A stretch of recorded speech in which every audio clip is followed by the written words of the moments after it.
37. And how many? 65.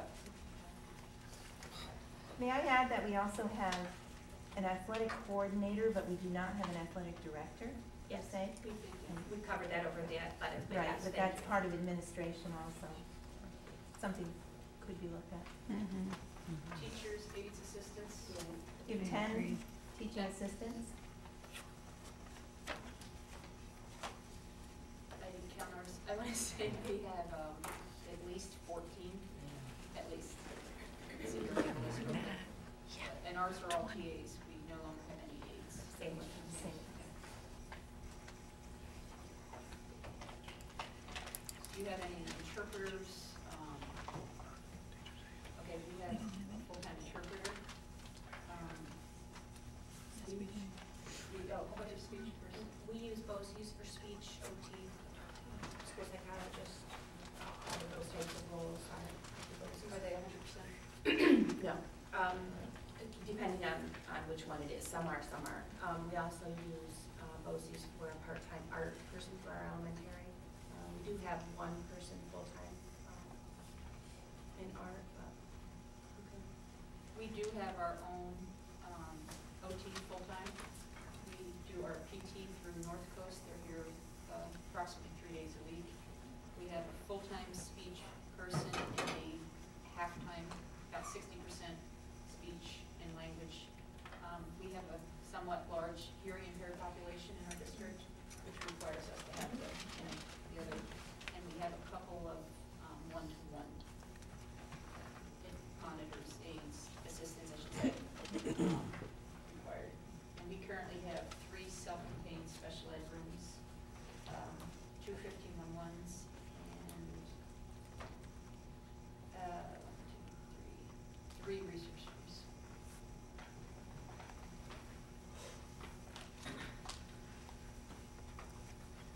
and most of those things that you mentioned, OTPTs, like I said, we use those through BOCES. We don't have any self-contained dedicated special ed classrooms. We do have resource room for the students that we get, and we use the consultant teacher model where the special education teacher pushes into the regular classroom, meeting the majority of our students.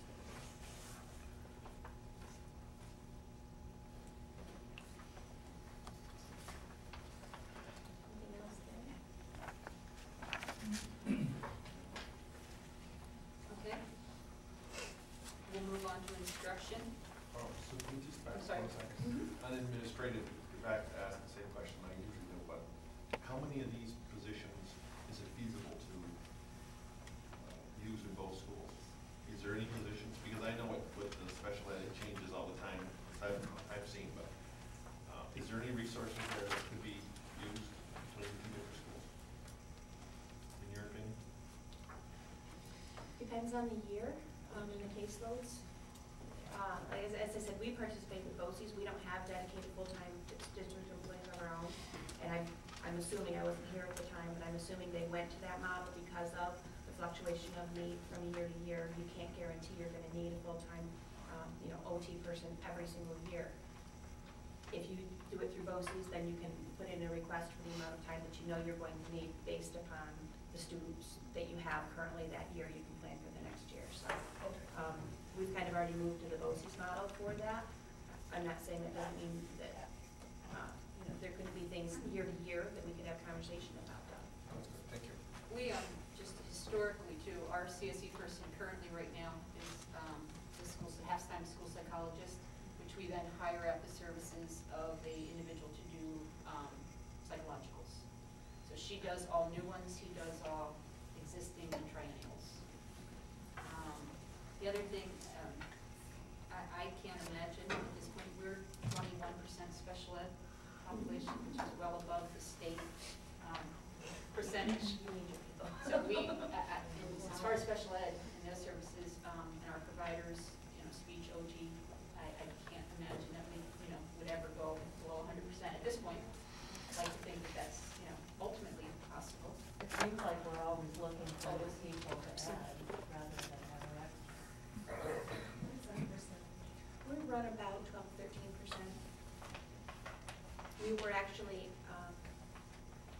moving up in our classification percentage, not necessarily necessarily because we have people here that we're classifying, but the people that are moving in to us tend to be a needier population.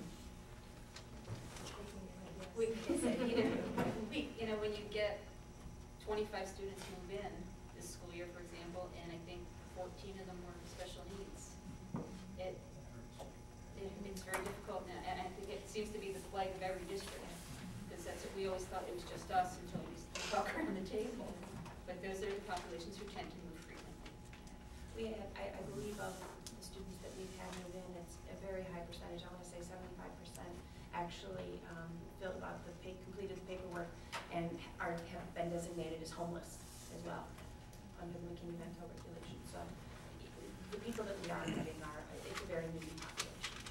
And we're currently, out just this school year alone, we've gone to Clifton-Fine for homeless, over to Norfolk, Messina, Potsdam, Governor, Canton. So we've been anywhere from 2 homeless to 7 this school year alone. Which, I don't know if everybody knows, you have to provide them the transportation if they're within a 50-mile district range, and one way, 50 miles. I guess kind of administration is run into instruction. It kind of feels that way, yeah. Are there other under instruction that anybody? Do you have the AP courses? Yes, we do. Michelle, do you want to speak to that, or do you want me to? We have an AP Bio class that any students have the choice of taking, that is not limited to certain students, We just brought in, we have AP Calculus through the distance learning. That would be through the Norfolk teacher, I believe, is who we're receiving that from. We do have some college classes that our kids take through the distance learning program. And I have 2 social studies teachers who are going to be working on getting a scholarship with the hope of sending them to the Summer Institute to offer AP US History and AP Modern European History, and that would be something new that we're looking for next year. We also just added, within the last 2 years or a year and a half, having not honors classes, so to speak, but advanced for 9th grade English, or we did not currently have that for a while. So what levels do we have the advanced? We call them enriched classes, and we have that at 9th grade English, 10th grade English, and 12th grade English. We chose not to do it at the 11th grade because of the comprehensive exam that all the 11th graders need to take. We also have enriched U.S. history this year as a stepping stone to get to going to the AP. We put in place I would call it an accelerated program for Global 9-10. We have a group that are getting a period and a half of that so that they complete the whole global studies in 1 year, and next year we'll be able to take the AP Modern European History program. That was the idea of that.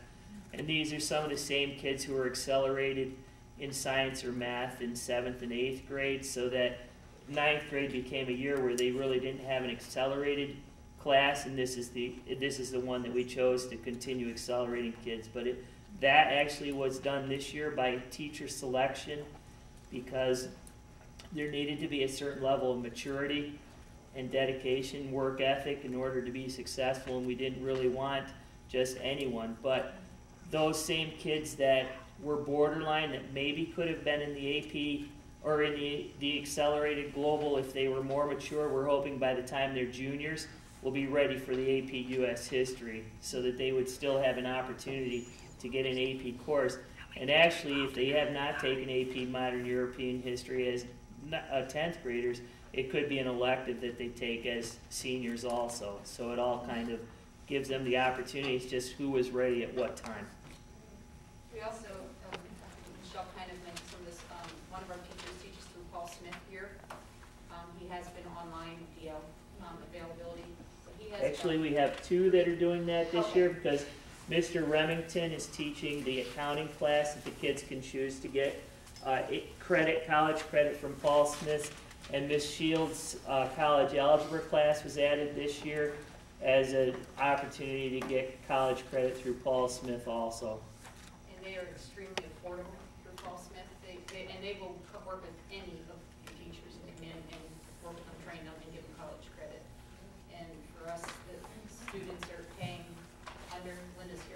think it's $50 for the Paul Smith courses to get the college credit. Sue, don't you have something? Yeah, we You have have some of that too, right? We have The a college- similar arrangement with SUNY Canton. We have 2 teachers who are approved to teach. One is SUNY Canton Math, and the other one is Wilderness Studies. And students can get college credit for those courses, and it's very affordable, extremely affordable. We also have distance learning. Students can take AP. We've had students in the past take AP. It's been a while since we have. We, however, cannot give the electives like we used to because we've cut our staff. So we used to have honors English, we called it enriched English, Right. for grade 12, but we don't have the people. So, What does your schedule look like? Like, do you have, I know you have enriched classes, do you do semestering? No. We used to be semester when I first came here for the high school end of things. We've gone to just a general schedule, 42-minute periods. I believe, is that right, Linda, 42 or Michelle? I think they're 40-minute periods. We did take, and I'll just say this, we did take some time off to have a mandatory walk every morning for every student, pre-K 12, for a 20-minute session. So we might have gone to 40. our periods are 41. I have a question about your language. How many language teachers do you have? We currently have 2 full-time language teachers, but both are Spanish. One teaches half a day of elementary reading, though. She has only 2 classes of Spanish, What so grade, it's 1.5. and what grade do you begin Spanish? 8th. And we do offer all the way up to Spanish 4 at this point. We have one Spanish teacher, and she teaches halfway through grade 7, they begin, and then they continue until she has no more time in her day. Do you know how high do you go up? Do you go to Spanish 4 some years? Some, That's nice. I mean, that you have that availability still for the students. What type of art classes do you have? Studio and art is the one that's mandated for the 9th graders that choose to do art.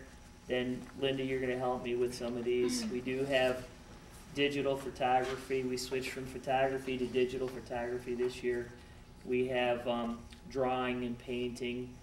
We have Ceramics, they've Yeah. offered. There's some years we have offered general art as part of the required curriculum compared with the general music, but this year we did not. Mrs. Hamilton teaches usually half credit classes at the high school level, except for the studio and art is a full year. So then we try to maximize as many things as we can offer through her schedule. She does the 7th grade. She does the junior high requirement for art also, and then she has high school.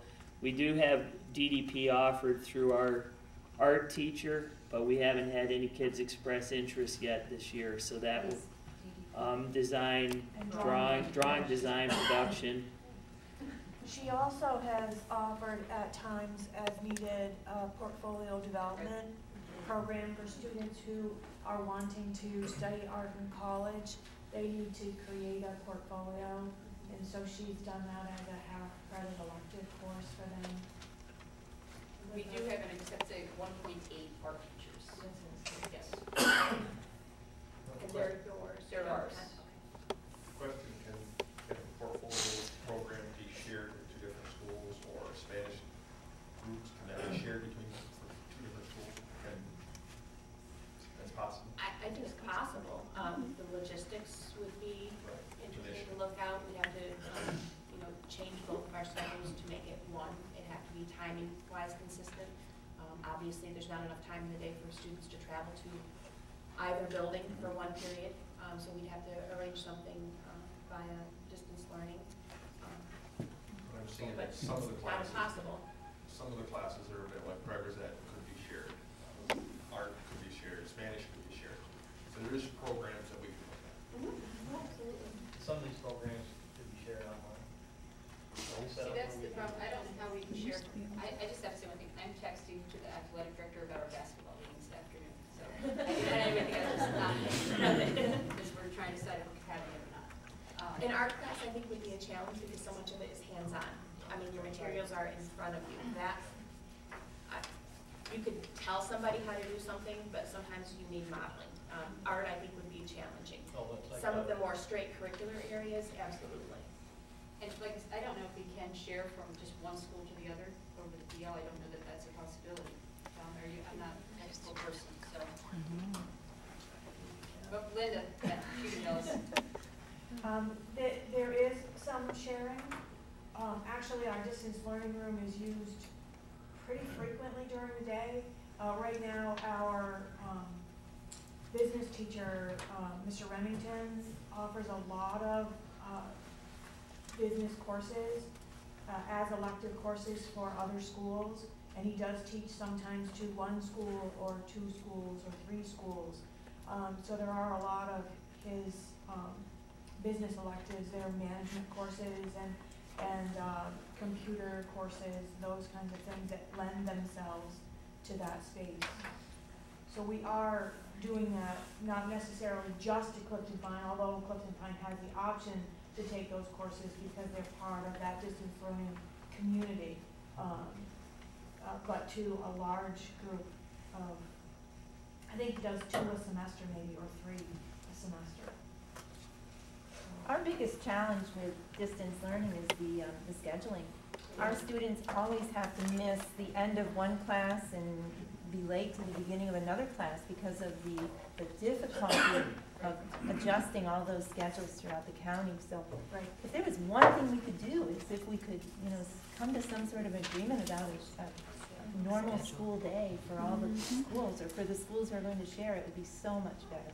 That is a challenge, and it's something that we used to do when it was a very difficult thing to do when it was just Clifton-Fine, Governor, and us. We tried, and we're talking a lot of years ago. Yes. We used to have a common belt schedule, and that was just 3 schools, and now there are 10 schools, I think, involved in the distance learning, and none of us have the same bell schedule. And we face those things all the time, and we beg our teachers to be accommodating, and I find the staff to be particularly generous and understand when that happens. But then you toss, even if we could create our own distance learning schedule, then you toss in SUNY Canton, who doesn't really care anything about our schedule, and they kind of function on their own, and so that creates its same problem. And you're right, our teachers are the same, they're very accommodating. Right. But the students lose out. 10 minutes of this class, 10 minutes of this class, over a year, that's a lot of missed instruction. But Linda, let me just ask, I'm sorry, Michelle, one question. Just suppose Clifton-Fine and us were on the same schedule, and at 2 o'clock we wanted to run a course. Can we do that? And suppose Canton has a course that time. Can we do that just between our 2 schools? Yes, as long as we're not wanting to take that course Right. that Canton is taking. Yes. Do we even operate on the same schedule? If we have a 6-day schedule, do you have an A and B? We're or 6 days. 6-day? Yes, but do you, when you have a snow day, do you move the day or do you skip the day? We pick up right where we would have been. So you skip the day. No. No, we pick up. So if it was day 3 yesterday, When you come When you back, come it's back, Tomorrow fine. is day 4, or the next day we come back would be day 4. Right. We just pick up where we would normally be. We don't skip that. and we move our day. Right. Because we share BOCES staff, that's why. That's the only reason why. Yeah, yeah, we move We our used day. to, but now that we share an art teacher, we have to skip.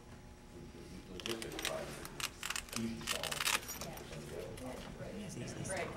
How long did it take you folks to get here today? Okay, I just wanted to. Took me a lot longer, but I found out I came the wrong way. When I take a field trip to Clifton-Fine, which we do once every 3 years, I budget about a half hour's time, and that's a little bit of attendance time and to try to get there on time. So I'd say 25 minutes on the bus from building to building.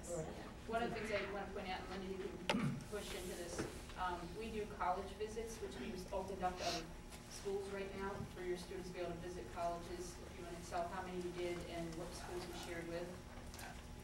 Well, we're just kind of getting started with that. We tried to do it last spring and it kind of fell apart. This fall, we took a trip to SUNY Oswego, and Harrisville was able to participate with us.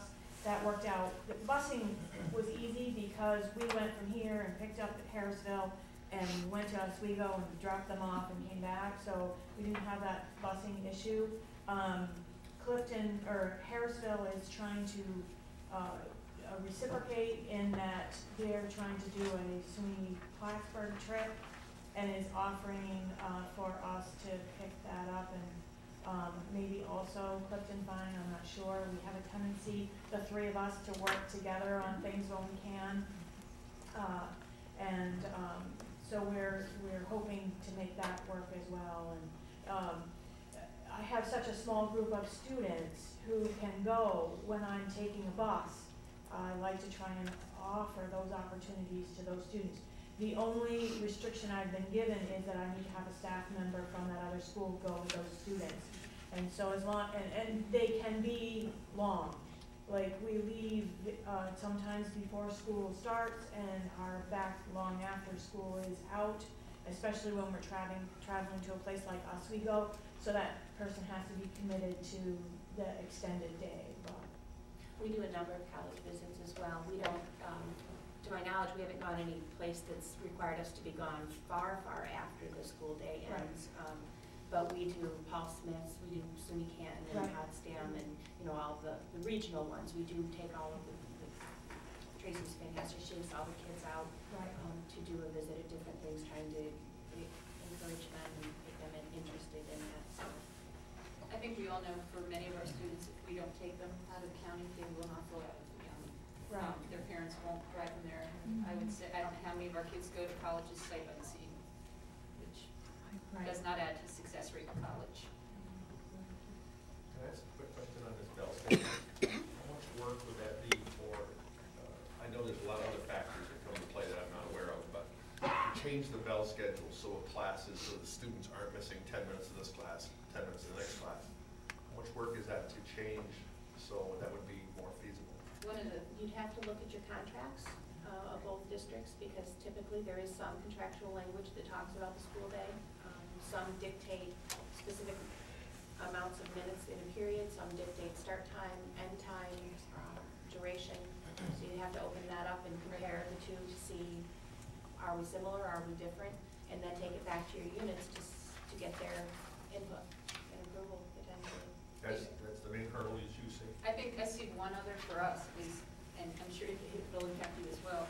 We work our schedule around our tech center students too, so that they can get 4 classes in the morning and the same equal amount in the afternoon.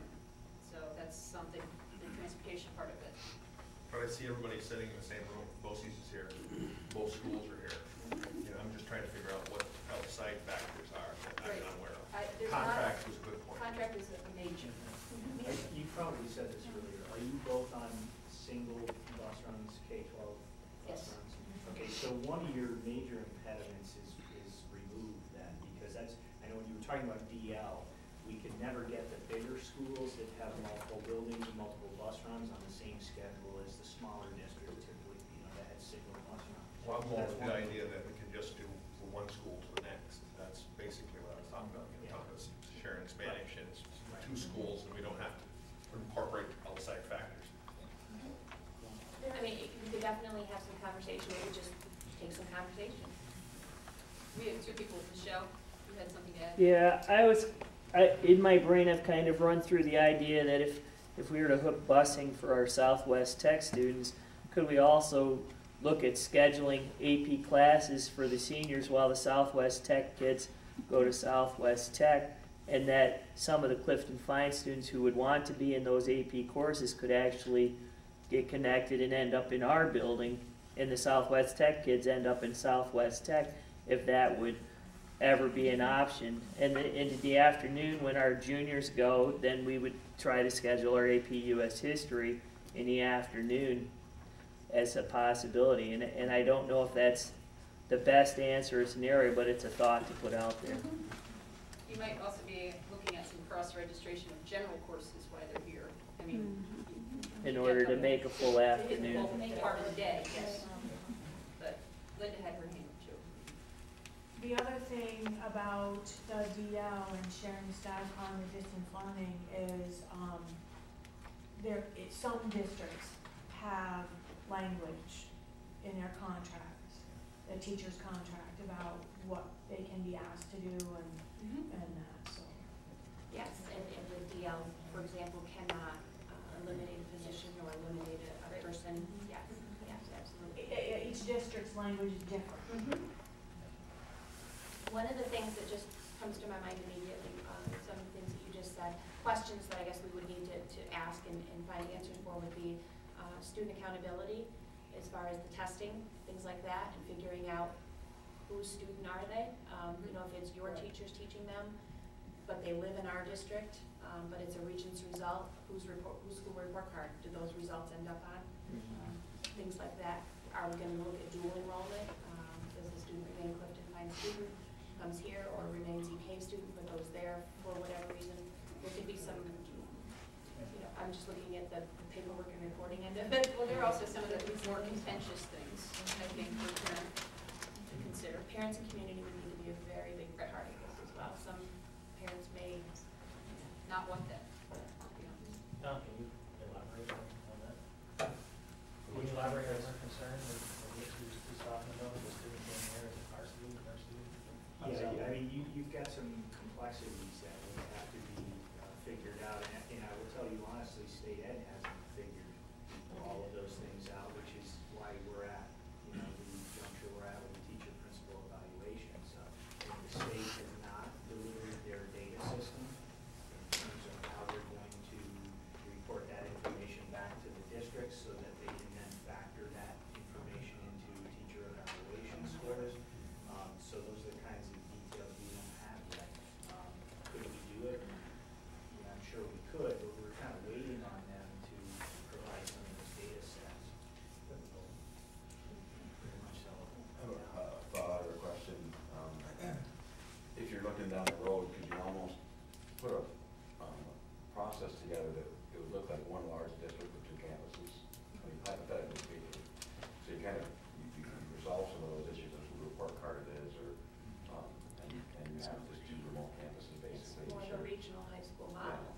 That was, yeah. We just don't have the legislative authority to do yet, Right. but Is that kind of what you're looking at though, ultimately, or initially, or I don't know, if that makes any sense? Well, that's one of the things the study says, you know, and I'm just picking us. Let's pick EK, and, you know, 3 districts will send their high school to EK, and other districts will send their elementaries. They might keep them in their own building or send them somewhere else. And that's some of the things that we're, you know, are looking at in that type of study.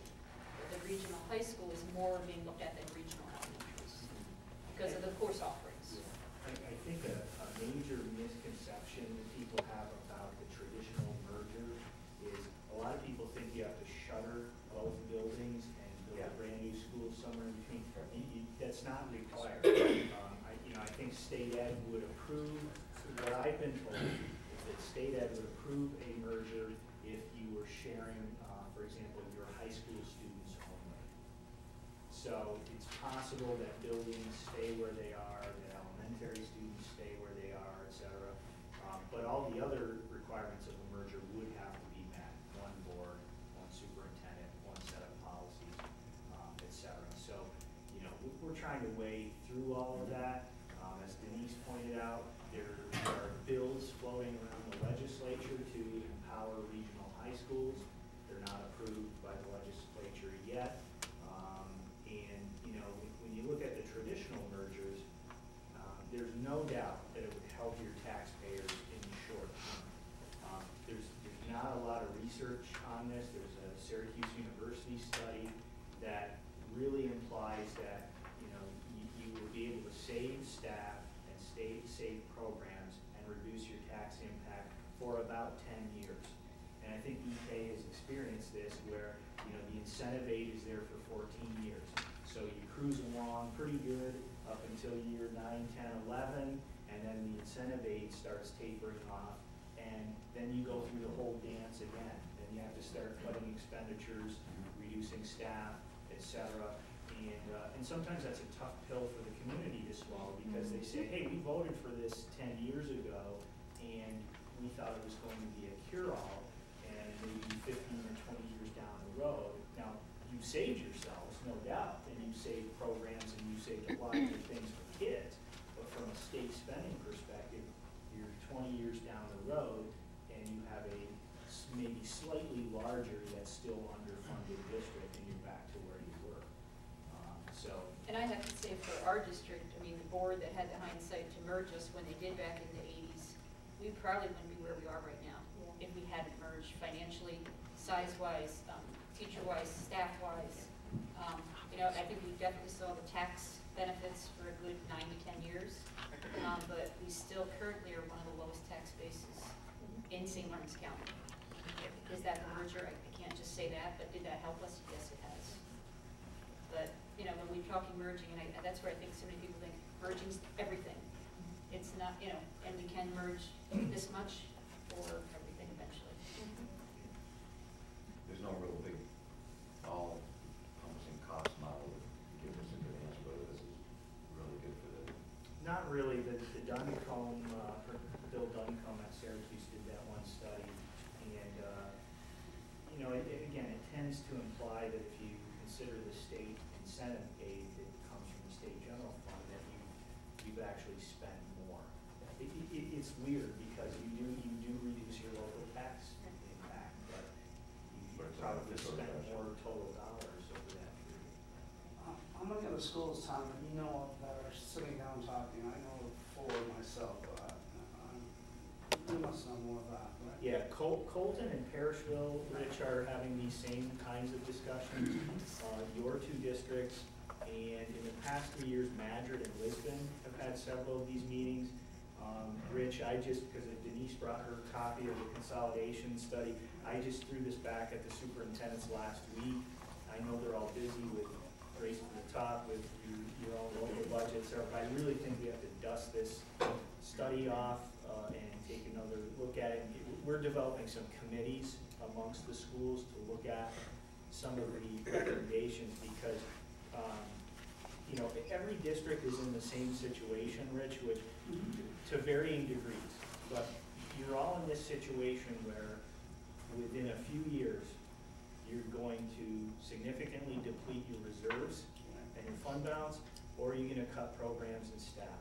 And so it's like, Rich, it's like 2 conversations. I think districts are looking at what do we do in, you know, conversations like this, what can we share in the immediate time period? And of course, we're advocating for more state aid. We know there's no new state money, but essentially what we're making is a Robin Hood plea and saying take it from the rich suburban areas and give us more aid so we can get through these few years. And then you have this long-term piece, which is there some model, something we can look at 5 years down the road or more, you know, to make sure that our kids are getting what they need and that we can afford it. Have you heard Herman Pell and Fields? Yes, I was going to add that. Yeah, that's in a couple of weeks, I think. We're getting together. Yes. And I, you know, I have to applaud all of you for doing this. I mean, these are, you know, they're not always easy conversations, but I just don't see how we not do this for our students, you know. And what we're saying to the people down in Albany is this is a civil rights issue. You know, if all of your kids are leaving school and they don't have the courses and their transcripts don't look like kids who are in Rochester or Westchester or wherever, well, guess what? Your kid's not going to get into the same college that their kid is. And that is a civil rights. That's an equal opportunity issue. So we're making that argument, and I don't want any of you to think you've done anything wrong. You know, I think the state funding formula has put you in this predicament. And, you know, I don't, the governor is not really helping right now because he lumps all schools into the same pool when he's talking about this. And when you look at the statewide data and you hear the governor talk about fraud and waste and abuse and bureaucracy, he's not talking about your schools. He's talking about schools in Westchester that have 3 assistant superintendents and 6 foreign languages, and they offer their kids Mandarin Chinese and yada, yada, yada. And, you know, I checked the governor's record. To my knowledge, for somebody who professes to know so much about this, he's never set foot in a public school. He attended Archbishop Malloy K-12, which is a Catholic school, and he went to a private college, and then he went to Albany Law School. And I respect the fact that he's had such a nice life, et cetera. But, you know, I think all of us in the trenches, a lot of us are North Country natives, and we're running these schools the best way we can for our kids. So we're going to try and get out of this mess, but it is going to require all of us to have these conversations. So I just appreciate that. We have about 20 minutes left. Does anybody want to go to a particular topic, one of the study areas, or just questions? Okay. I have a question. We kind of got away from this. We looked at our art program. Did we do a same comparison with like music and technology? So like our music and our technology program? We have